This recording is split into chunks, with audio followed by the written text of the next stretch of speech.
Hello everyone. आज हम लोग देखने वाले हैं कांग्रेस के गठन के सिद्धांत, जो कि बीपीएससी में क्वेश्चन इससे पूछे जाते हैं।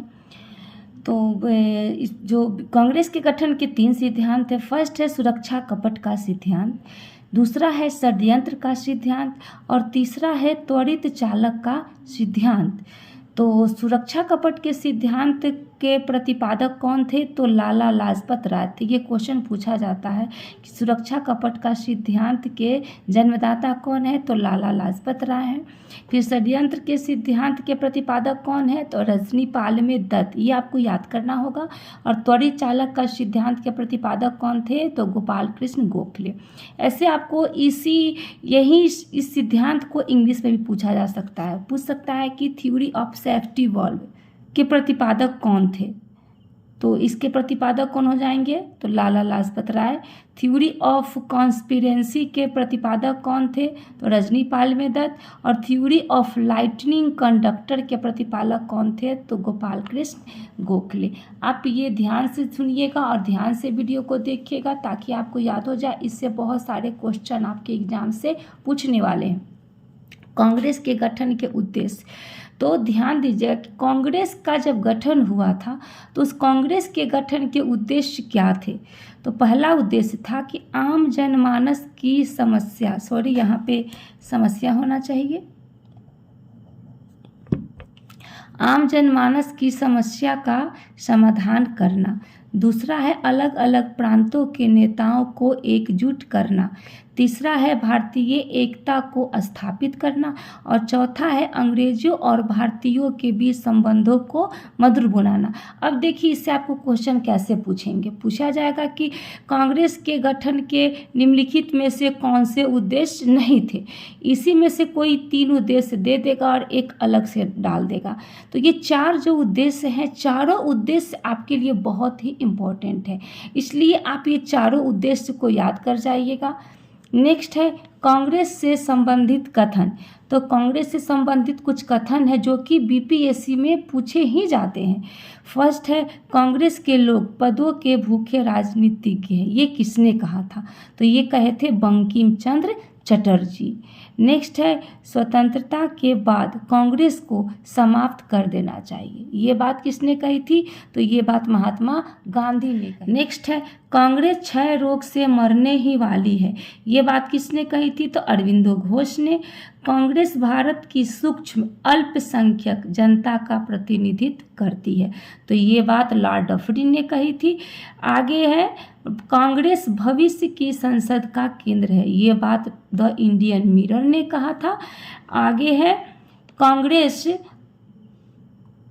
भारत की राष्ट्रीय सभा है। तो कांग्रेस भारत की राष्ट्रीय सभा, ये किसने कहा था? तो द इंडियन मिरर।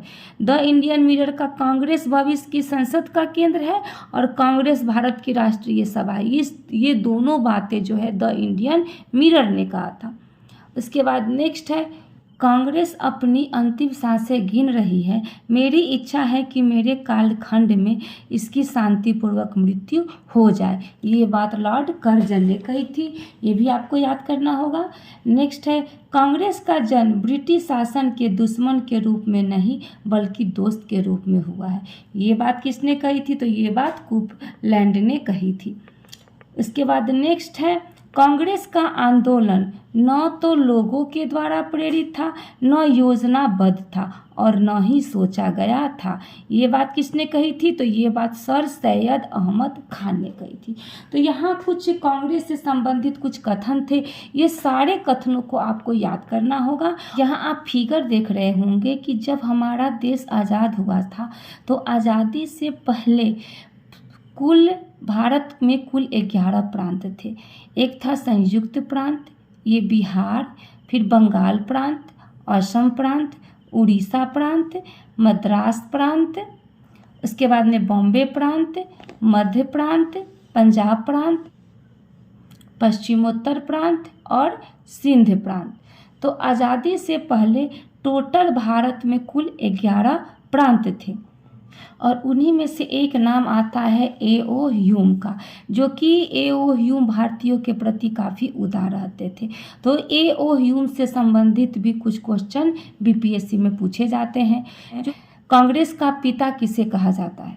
तो कांग्रेस का पिता जो है ए.ओ. ह्यूम को कहा जाता है।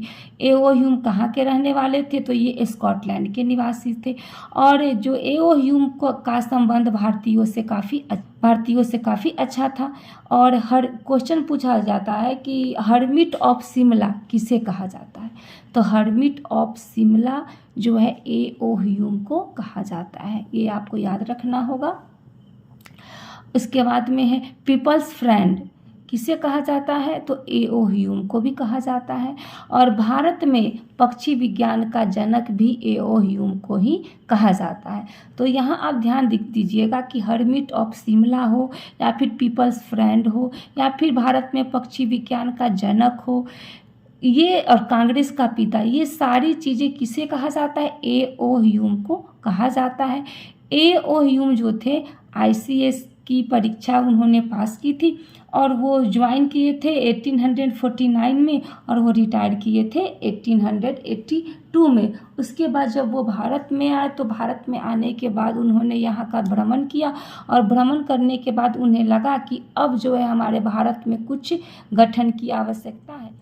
तो 1885 में भारतीय राष्ट्रीय कांग्रेस का गठन हुआ।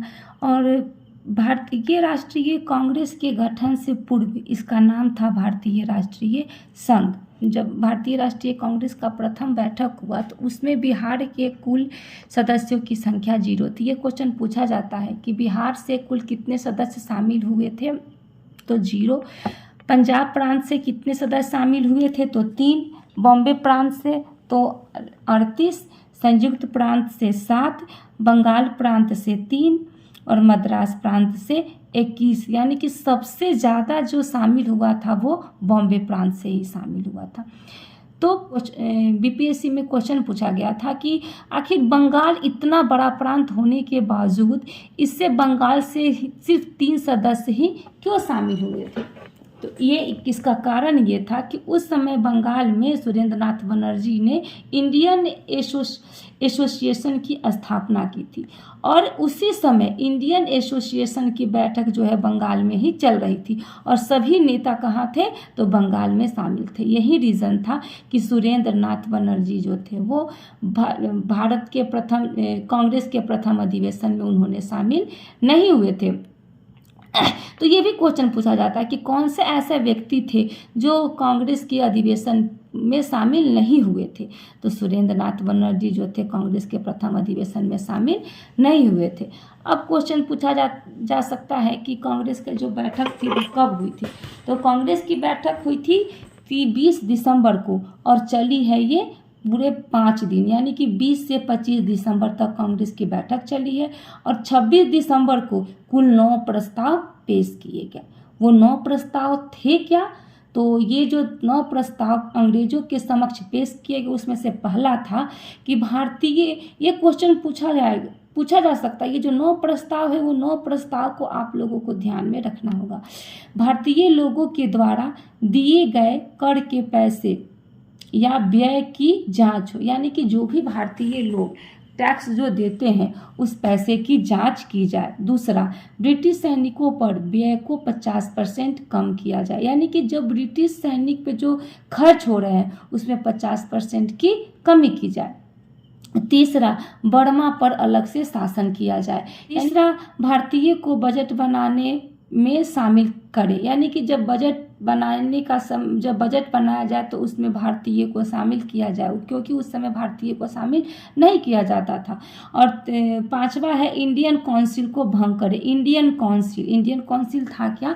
तो इंडियन काउंसिल एक अमीर लोगों की संस्था थी, बहुत बड़े बड़े लोगों की संस्था थी। जब भी अंग्रेजों को कोई नया नियम और कानून जब बनाना पड़ता था, कोई नया बिल पास करना पड़ता था, तो वो इंडियन काउंसिल से सलाह लेते थे। तो इंडियन काउंसिल जो बड़े बड़े लोग थे उनको तो कोई भी नया नियम कानून लगाने से इंडियन काउंसिल के ऊपर कोई फर्क नहीं पड़ता था। जो बड़े लोग हैं इंडियन काउंसिल के अंदर, जो बड़े बड़े लोग हैं उनको कोई भी नियम कानून बनता था तो उससे कोई फ़र्क नहीं पड़ता था, तो वो लोग हाँ में हाँ भर देते थे, लेकिन इसका जो असर होता था वो गरीब किसानों पे पड़ता था।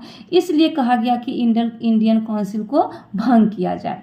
उसके बाद में छठा है आईसीएस की परीक्षा लंदन के साथ साथ भारत में भी कराई जाए। यानी कि आईसीएस की परीक्षा पहले लंदन में होती थी और तो अब उनका कहना था कि अब लंदन के साथ साथ भारत में भी आईसीएस की परीक्षा हो जाए।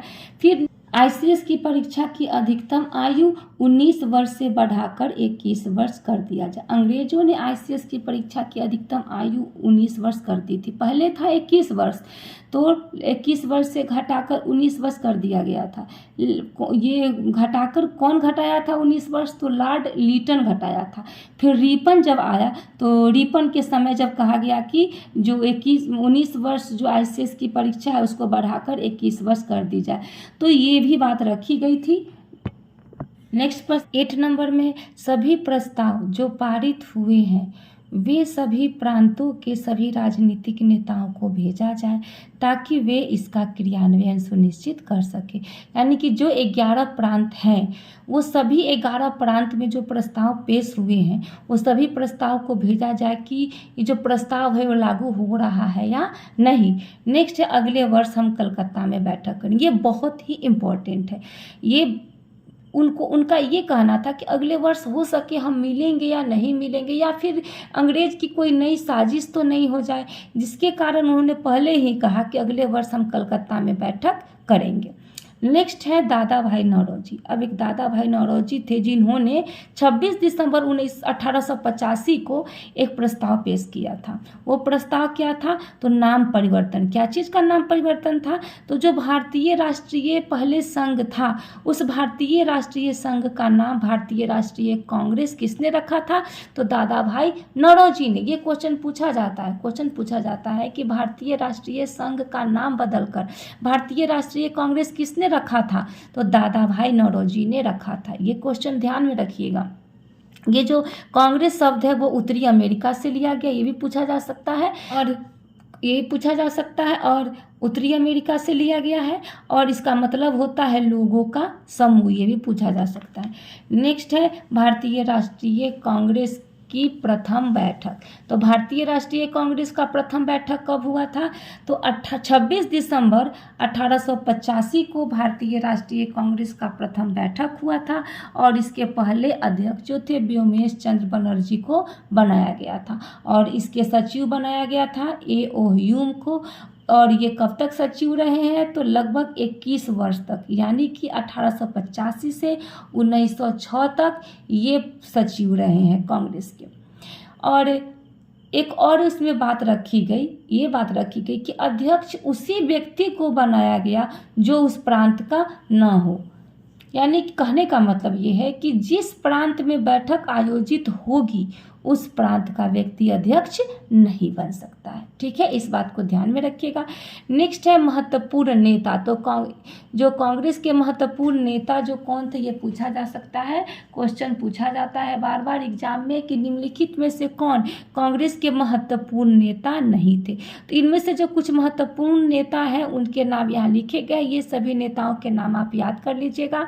पहला है दादा भाई नौरोजी, दूसरा है मदन मोहन मालवीय, तीसरा है दीनदयाल उपाध्याय, चौथा है KT तेलंग, पांचवा है व्योमेश चंद्र बनर्जी, सुब्रमण्यम अय्यर, गोपाल कृष्ण गोखले, सुरेंद्र नाथ बनर्जी, C राजगोपालाचारी और फिरोज शाह मेहता।